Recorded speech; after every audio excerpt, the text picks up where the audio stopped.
I haven't preached one yet where they want to throw me off a cliff. Yeah. Maybe after today.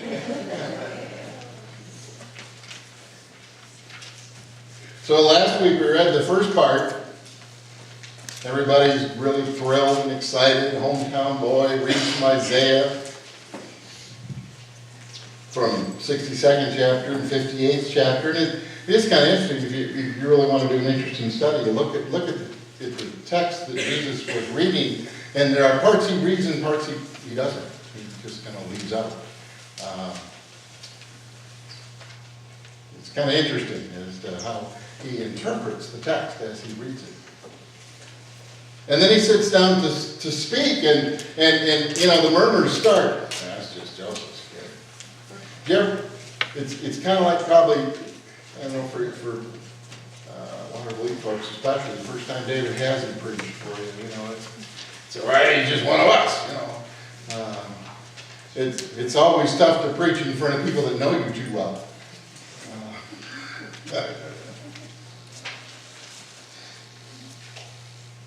So he begins to speak.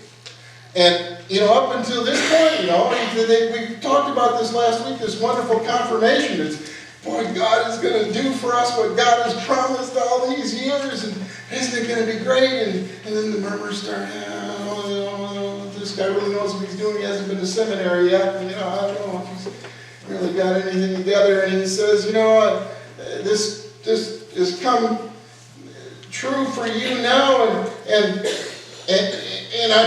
you're probably going to say, you know, hey, you know, do the miracles you were doing down in Capernaum, you know, let's see the dog and pony show, and he says, you know, it's probably true, you know, you just don't get any respect in your own hometown, and you know, in fact, remember, and he quotes two stories. One of them, both the prophet Elijah and the prophet Elisha, when they were doing God's bidding, and what we don't hear in the text because we're not familiar with the places, is that both of those were in Gentile country.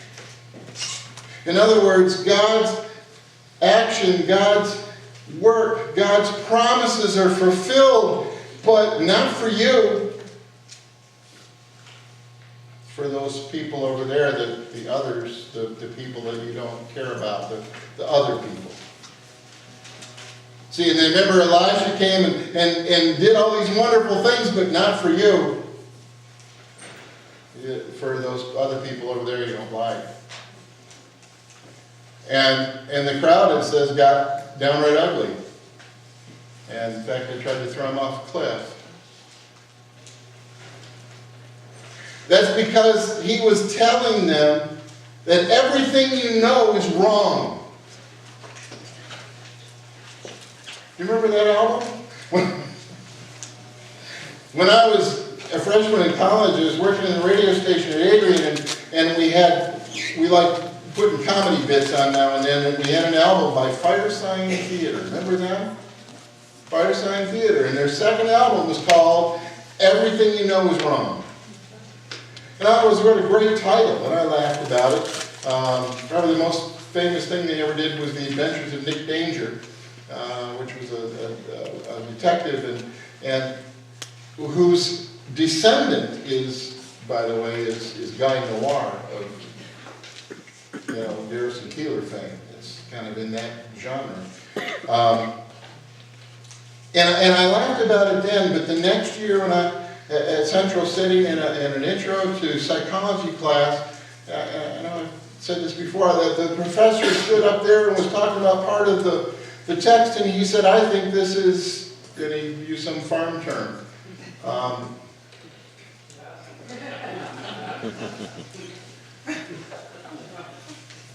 And I stopped and I went, oh, but it's the book. Up until that point in my life, up until I was a sophomore in college, my understanding of how things work and what was true was, if it was in the book, it was right. Because I learned in school that if you read the book and you studied the book And then when you got the test, you put the stuff from the book on the test, you got an A. And that's the way it worked. So what was in the book was what went on the test. Am I right? It's still that way, isn't it? And it wasn't until I was a sophomore in college that somebody said, the book is wrong. Well, wait a minute now, if the book's wrong, how am I going to get the right answer on the test? What do you mean the book's wrong? And that started a whole new education for me. Because of contradiction. Because there was something there that was so glaring that said, you got to rethink all of this. And if all those books I read growing up were maybe not right, I mean, like the government book we had in senior year of high school, I look back at that stuff now and I'm like, boy, what planet were they on? In what world, I don't know. This is the government, but okay. In this book's mind, that's, you know, you start that process. And then, and of course this had, you know, theological ramifications too, because that book I've been reading all my life, and you know, when you start calling books into question, you have to rethink all that stuff. And that's what contradiction's for, and that's a gift from God. Because without it, we never mature, we never grow. There was a Star Trek episode.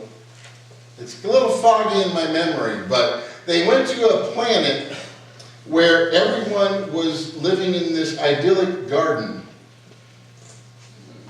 And everything was provided for them by God. And it was fine. There was no problems. And they'd been there for thousands of years. And, of course, Kirk just couldn't stand that. And, of course, the prime directive is you never interfere, which, of course, they break every episode, you know. That was the trick with Star Trek. How are they going to break the prime directive this time? So I can't remember exactly how it happened, but I think it had something to do with Kirk and one of the women. And got her boyfriend jealous, and they had a fight. And contradiction entered their world. And the beautiful thing was this conversation between Spock and Kirk about the value of contradiction. About how these people had lived in their Eden for thousands of years, had never progressed, had never changed, had never gone on to accomplish anything, and that just bothered Kirk to no end. While Spock was making the point, yeah, but they're already in the garden. Why mess that up? And then you start to think, contradiction is a part of our world.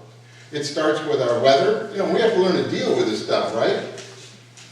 It helps us change and make new ideas. Just think of the things that have happened for the good in this world because of disease. And I hate to say it, because of war. You know, we have made amazing progress because of the difficulties we often cause ourselves.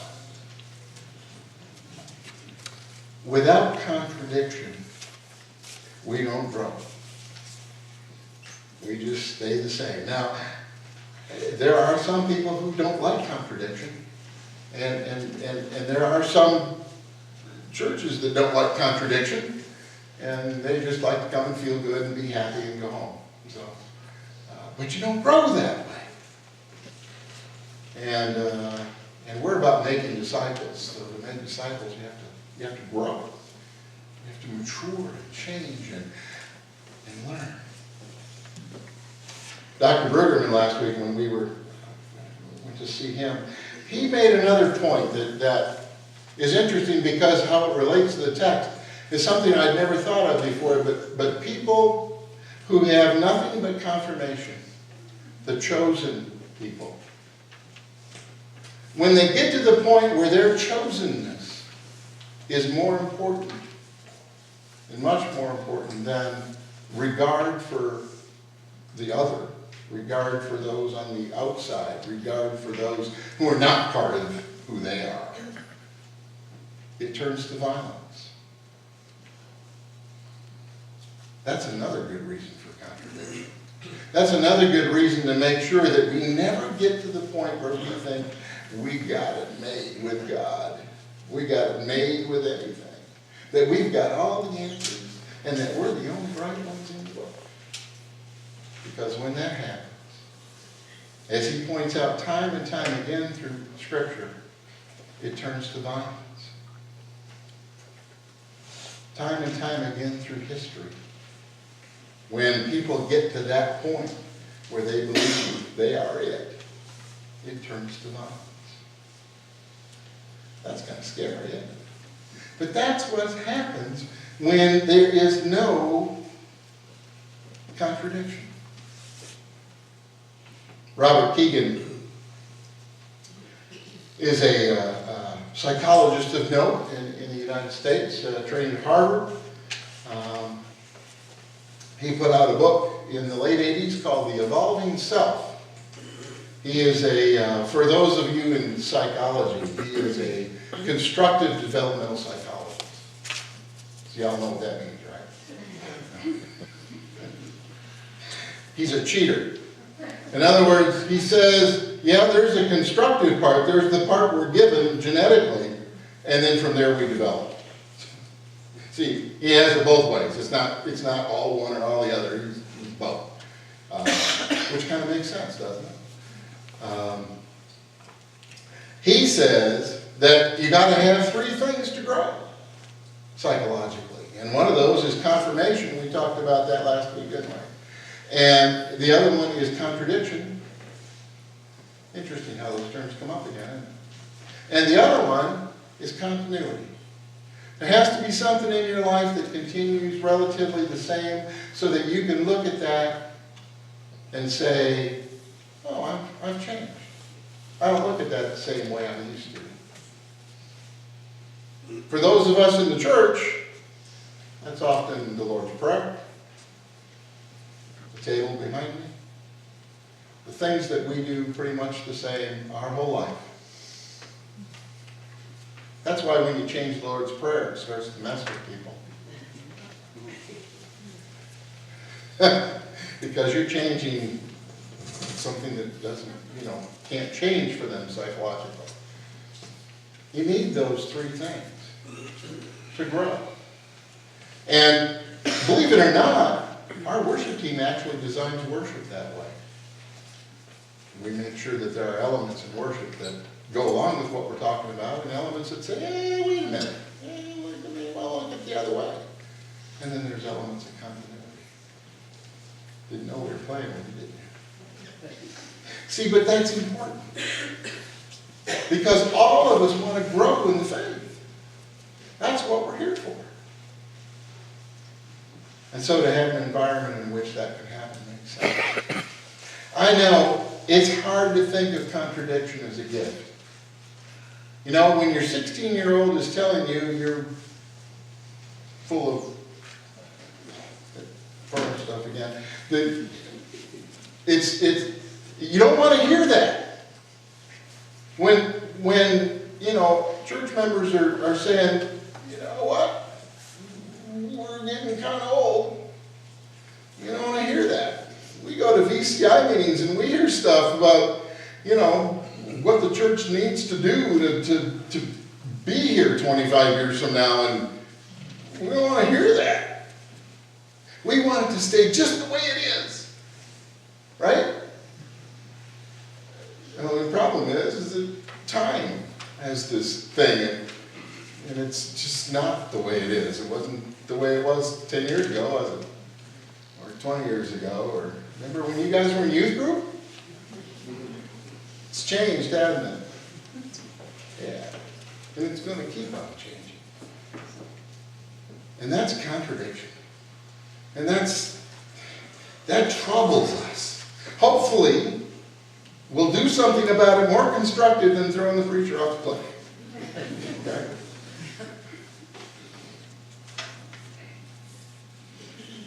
as we spend more time in this Bible church process, the more and more we realize that yeah, everything we know is wrong. It's all changed. The church is something we don't even know what it looks like anymore. We know what it looks like right now here. We have no idea what it's going to look like 25 years from now. That's pretty scary. And maybe we won't need anybody to throw us off a cliff. We'll just go jump off one. Because it gets frightening. But hopefully we won't do that. Hopefully we'll embrace the challenge and find ways to reach those who right now we're not reaching. Because that's who Jesus went to find. Well, all the people that weren't in the synagogue. All those folks that were excluded and pushed out and shoved aside and marginalized and not touched and not reached. That's who Jesus came for. And I think that's our job too. Let's pray. Lord, we'd like to have everything comfortable all the time. And yes, part of what we do is to comfort the afflicted. Part of what we do is to afflict the comfortable. Help us remember that it's not our comfort that church is about. It's about us, through your love and grace and mercy, serving others, so that they might find comfort in you too. Amen.